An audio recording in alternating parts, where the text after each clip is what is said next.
Hey guys, I'm Kida, and today we're gonna do web scraping using BeautifulSoup and Python on a product from Flipkart. So what we basically do today is we're gonna track the price of a particular product here on Flipkart to see if it is growing in price or it's reducing. So that, for example, the price of this phone is 10,990, but you want to buy it when it gets to 10,000. So you cannot keep track of it every second of your life. You have other stuff to do, right? So why don't we just let the computer do it? That way we can, just track this price, and whenever this reaches 10,000, we can automatically open it and just do it and buy it. So that is what we do. So we are gonna make computer say that, bro, you have to send a request every minute or every 5 minutes, it's up to you, to the Flipkart website and make sure that the price is ready. Check if the price is reduced. If the price becomes 10,000, you automatically open this web page for me, and I'll just click on the buy button and order it. Okay, so let's get started doing this. Okay, so first of all, we're gonna import two important libraries called requests and BeautifulSoup. So we are gonna import requests as R. I like short handwritings, and from BS4 we're gonna import BeautifulSoup as BS. Again, short handwriting.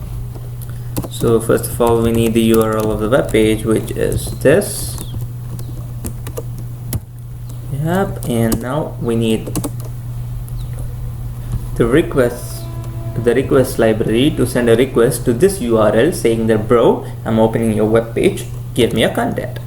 So a page is equals to r.get URL. So this line tells you that, yeah, I've opened the web page, and whatever response I get, I stored it in the page variable. Now comes this, the hand of BeautifulSoup. So BeautifulSoup, what it does is it converts the response into a HTML code using HTML parser. So soup is equal to BeautifulSoup of page.content. So this content is basically this entire HTML you get when you right click and click on view source. You get this page. This entire HTML page is the content, and we want it in HTML format, that is, we're parsing it in HTML. Now since we got everything we need, all we need is just to find the element, and the element is the price.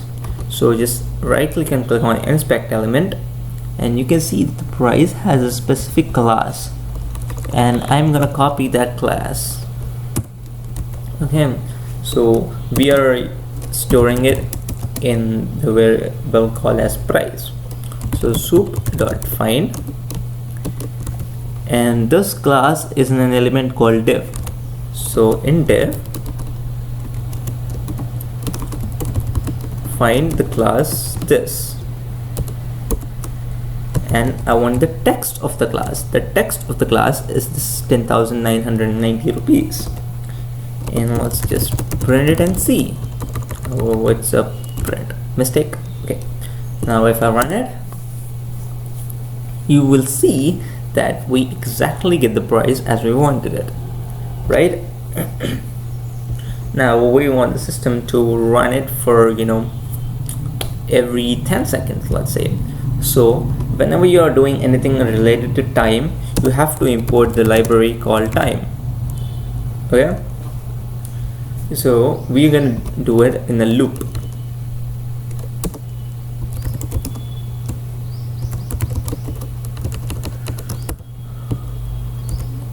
Time dot sleep, 10 seconds. So first it does this, gets the price and prints the price and waits for 10 seconds. Then again, since it is true, it does this, and so on. It goes on doing it until the price is 10,900 and until the price is 10,000, because that is when we want to buy it. Okay, So let's see, if price less than or equals to 10,000, then we will just break, because we just get that, right? Yeah, sorry guys, that was an important call, right? Yeah, so we're just gonna break it if it is 10,000, like, yeah, one more zero. Well, basically we have to convert the price.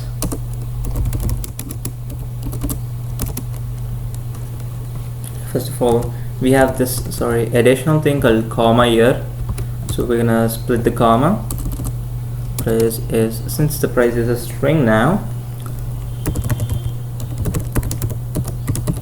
we're gonna split it. Okay, so now it contains first two and the last three. Okay, so first of all, price equals to price of 1. So what this does is it removes the rupee symbol, because we cannot compare it when it is having rupee symbol or any other symbol, right? And this is, it splits it, and now we are gonna do is price join price of AR, and price is equals to end of price. Now it is converted to end, if it is less than break. Let's see if it is less than 11,000. Let's see. I hope everything works really fine, because what is, okay, it didn't even print it. Cool. We forgot to print it. Okay, let's see. It's 10,990, right? So that is what we get, exactly what we wanted it. Excuse me. So if you remove this, it is gonna keep printing it for, let's say, every 5 seconds. It goes to the web page, takes the price, prints it up. Print it. Okay, I just didn't ask it to print. Sorry, my bad. Print of price. Yeah, so it basically goes to the web page, gets the price, prints it. Goes to the web page, gets the price, and prints it again. See? It waits for 5 seconds. And if the price is changed in the web page by even a little bit, I don't think it has changed. I really hope it did change, but it did not. Okay, so if it did change, then it'll automatically break it. But we don't want it to break. We want it to open the web page, right? So if price is less than 11,000, since we cannot get it, then we have a library called as web browser.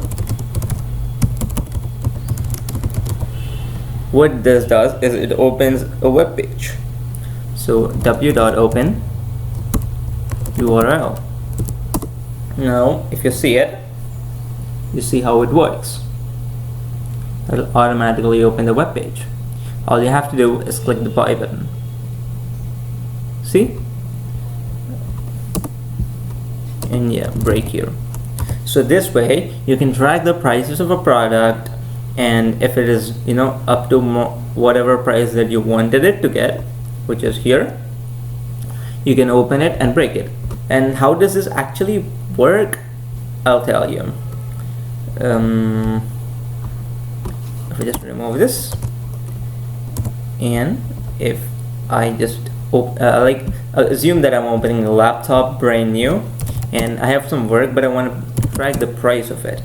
So what I do is I just run the software, okay, and it keeps checking it, and I can do whatever work I want. I can just code or watch some movie, and whenever it gets a price updated, that is, whenever it sees the price that we wanted, it'll automatically open a web page. Right? Isn't that amazing? Well, you've been a great audience for tonight. I'm using stand-up comedy. Okay, got. So yeah, thank you for being here and watching the video. Hope you've understood everything. The entire code will be on my GitHub profile and also in the link in description. So if you have any doubts or queries of any kind, please feel free to contact me. Yeah, thank you.